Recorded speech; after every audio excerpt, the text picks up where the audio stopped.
37 years later, that very same company was forced to file for bankruptcy because of the digital camera.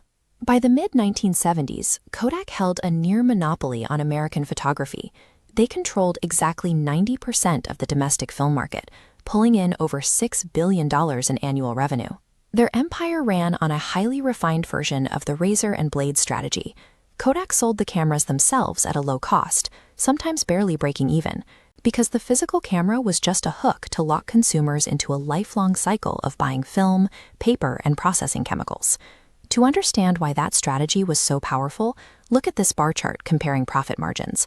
While 20% is considered a very healthy margin in standard manufacturing, Kodak's film and chemical consumables carried margins as high as 80%. That level of profitability created a highly rigid internal structure.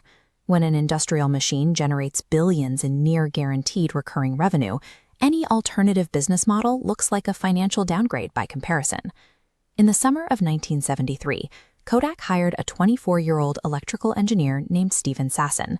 By 1975, Sasson was experimenting with a newly developed charged-coupled device, or CCD sensor, to see if it could capture light as an electronic signal rather than a chemical reaction.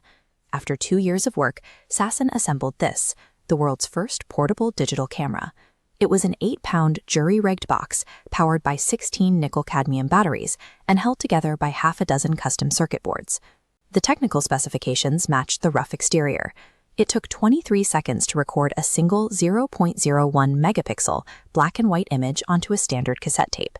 The image quality was objectively terrible. But the device functioned.